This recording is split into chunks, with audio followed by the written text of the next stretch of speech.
2026 সালের মধ্যে বেজার মাধ্যমে বিনিয়োগ আসবে $5.5 বিলিয়ন, যার মাধ্যমে কাজের সুযোগ হবে 2,38,000 মানুষের। এক সংবাদ সম্মেলনে এসব কথা বলেন বেজার নির্বাহী চেয়ারম্যান আশিক চৌধুরী। বলেন, 100টি নয়, আগামী 10 বছরে 10টি সম্পূর্ণ কার্যকর অর্থনৈতিক অঞ্চল গড়ে তুলতে চায় সরকার।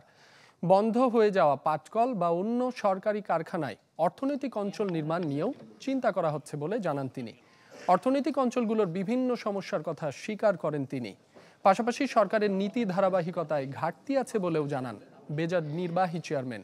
দুর্নীতিকে পাশ কাটিয়ে বিনিয়োগ পরিবেশ নিশ্চিতে গুরুত্ব দেওয়ার কথাও বলেন আশিক চৌধুরী। 100টা লাগবে না 99টা লাগবে না 101টা লাগবে, I am not really sure that assessment was ever ডান।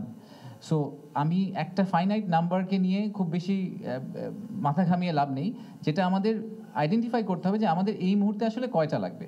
এই মুহূর্তে আমার হিসাবে আগামী 5-10 বছরে যদি আমরা যেই 10টার কথা বলছি, এই 10টা যদি সাকসেসফুলি আমরা করতে পারি, তাহলে we will be in a very good place.